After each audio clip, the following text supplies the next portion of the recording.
Orofo yema wakwaba say wetimi adwene wo adene ho TV so ese don no me aso my next subscribe na comment wadwene e wo comment section wona Eliprim our domi Kwabenya of NDC lead with 51,000 plus vote in junior Michael Kwe e wo 50,000 yentu wi but which are some gaba that one time no NDC can take that seat from NPP but be able to see election until say yen can be being no who exact person we winning by nkwafo so tip say e mamre na winning but isi na pese e complicated things na ma kosa na mo yenkutie na ma no nyina nchechemo emra.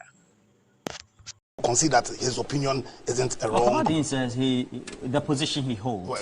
Why? And then also his utterances. So because you are speaker, you can't have an opinion. Because he's speaker now. I beg you, he's speaker now. So because he's speaker now, he can't have an opinion about. Because I thought he was just stating a procedural process. Indeed. When I saw the topic, I was shocked because I feel like it's Christmas. We want to make sure we made a conversation. But there's a more pressing issue. The more pressing issue is what circumstances have led us to a situation where about 6 or 7 days before swearing in, we have this issue where we don't even know whether. What do you make of it? No, it is a massive failure on the part of the government and the EC. Why?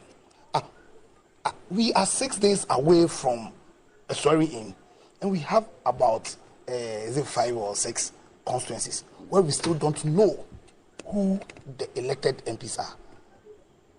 And this issue of recoalition, are you not worried? And all the, you see, I beg you, you understand? This issue of recoalition beyond the EC, who is supposed to grant security in this country? You see, for you to have a situation where people, whichever name you choose to call them, whether hooligans, whether hoodlums, go and then force the EC, pay what the NPP are saying, to make declarations which are unlawful. Listen, is it not a massive failure on the part of government? The institution is supposed to be providing security in this country. To the extent that 6 days before swearing in, we don't know who the MPs are. It's not a failure. I beg you, I beg you, come out in. I disagree vehemently when you are speaking. I didn't talk. I don't like this. No. You want to have your chance. Based on their whatever authority. The court ordered that recoalition be done. Or coalition be done. Come on, relax. So just let him have. So because that impression must be corrected. No, but you can't correct it when it's your turn. Come on. Listen, I don't know if you understand. He's what I'm saying is it's Christmas. Certain facts. No, but it's Christmas. But you have a situation where 6 days or 7 days before swearing in. That's problematic. You understand? At the heart of the matter, you are saying that is. First of all, what led to a situation where recoalition, they say for that they need to do recoalition, which needed to do. Listen, they are saying that certain declarations were made which were illegal, and those declarations were illegal because they were done under duress. Now, you understand? Now the point is, I'm saying that we have a system, and we know a person who's given our powers to provide security in this country.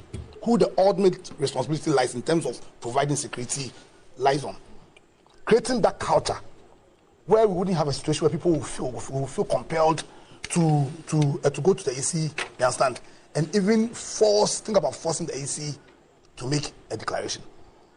You understand? So if there was any doubt about the trust the people have in the system, if there's any about it, because what the bottom line is, the people of Ghana have lost faith in the ability of the AC to manage the elections, and they've also lost faith in the ability of the security agencies to do the needful. And I'm saying that it is a fundamental evidence of the lack of trust the people of Ghana have in our systems. And now who will go blame them? And so for me, I thought that rather than come and discuss a Ghanaian, that's the speaker, declaring his opinion, like all of us are declaring, as if I can declare my opinion. If you come out in, you can declare your opinion. If Eduji can declare his opinion, what stops the Speaker of Parliament from sharing an opinion, especially when you claim that opinion is right anyway? You understand? At the end of the day, you see, let me. You see, Leonard, I want you to advert your mind to Article 100 of the Constitution, because it appears that I sent something on the New Day page. Please download it. I want to ask a question on the subject. If you look at Article 100 of the Constitution, the oath is actually administered by the Speaker. So as a member, you can't even, if it's not administered by the Speaker. No, but I'm saying that he will administer. Please, let's not talk over each other. People are listening to us. No, please. So you go ahead. Please, let's not talk over each other. I'm saying that people are listening to us or watching us. So let's just be definite. Speak after. It's interactive. Being what's it called? Managed by the moderator. A moderator. Yes. Please read. Article 100. It's not relevant. It's 100. A member of Parliament shall, before taking a seat in Parliament, take and subscribe before the Speaker in the presence of the before the Speaker. The oath of allegiance. Who's the Speaker? Listen, but for me, I'm saying that personally. I don't want to waste. Listen, I'm coming. I don't want to waste executive time. It's not relevant. You see, I don't want to waste executive time on this. In my view. So you're saying the substantial issue is, why is it that Ghanaians time and over have lost trust in the EC and the other institutions that were supposed to protect because why would you see, the process? We kept on, see, when His Excellency the President irresponsibly appointed people perceived to be members of the NPP onto the EC, thus undermining the integrity of the EC, to the fidelity of the people of Ghana to the EC, and undermining the trust which is required by the people of Ghana so that this system works. No, we were so you've gotten a situation to run. We find ourselves in a situation that's 6 to 7 days before a swearing in. A major swearing over and over again. No, it is very critical. It's because come on. Because for me, what's the big deal about why should I come here and waste my time and talk about the Speaker's opinion, which you yourself are saying that is right? Who doesn't know that once orders of the court quash, then all the issues that flow from those orders become really invalid? You understand? But what we should avert our mind to, because you see, this democratic process is supposed to be a marathon, not a sprint, and we need to learn from the failures of the system so that in future, because there will be many more elections, we do not repeat or put ourselves in a situation where the people do not trust in the system we have created. 7 days before a swearing in, we still don't. We find ourselves in a situation where 7 major constituencies. Every constituency is major.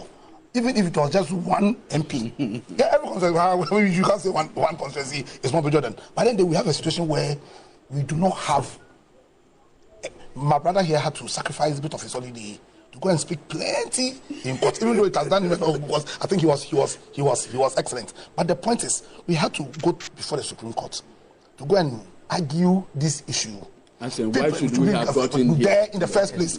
In fact, the early part of December, I found myself in a situation where I fell into, in Sawam Adweji. I was coming from Kumasi, and then they had lit one of the buildings there on this issue of declaration and I found myself there, and the police were nowhere to be found.